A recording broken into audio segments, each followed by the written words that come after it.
పేరుతో 50 మంది అమ్మాయిలను మోసం చేసిన కేటుగాడు. గచ్చిబౌలిలోని ఘరానా మోసం వెలుగులోకి వచ్చింది. విగ్గులు పెట్టుకొని వేషాలు మారుస్తూ వంశీకృష్ణ అనే వ్యక్తి ఫ్రాడ్ కు పాల్పడుతున్నాడు. మ్యారేజ్ పేరుతో దాదాపు 50 మంది అమ్మాయిల తల్లిదండ్రులను మోసం చేసినట్టు పోలీసుల విచారణలో తేలింది.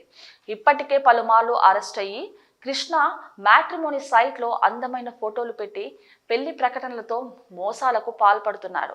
ఇటీవలే ఓ లేడీ డాక్టర్ని పెళ్లి చేసుకుంటానంటూ వంశీకృష్ణ మోసం చేశాడు.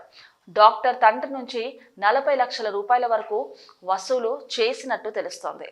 వంశీకృష్ణ మోసాలను గుర్తించిన వైద్యురాలి తల్లిదండ్రులు పోలీసులకు ఫిర్యాదు చేశారు. డబ్బులు అడిగితే ఫోటోలు మార్ఫింగ్ చేసి సోషల్ మీడియాలో పెడతానంటూ బెదిరించాడని చెప్పాడు. కేసు నమోదు చేసుకున్న సైబర్ క్రైమ్ పోలీసులు దర్యాప్తు చేపట్టారు.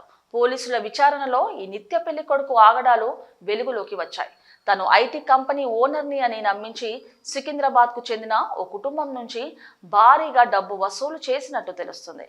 వంశీకృష్ణ గతంలో కూడా ఇలా చాలా మందిని మోసం చేశాడని పోలీసులు తేల్చారు. నిందితుడు ఎంతో మంది యువతులను మాయ చేశాడని గుర్తించారు. మాయ మాటలతో అమాయకులను బురిడి కొట్టిస్తున్నాడని చెప్పారు. నిందితుడి కోసం గాలిస్తున్న పోలీసులు తెలుగు రాష్ట్రాల్లో నమోదైన కేసుల చిట్టా వెలికి తీసే ప్రయత్నం చేస్తున్నారు. వంశీకృష్ణకు పెళ్లైందని 2 పిల్లలున్నారని పోలీసులు తెలిపారు.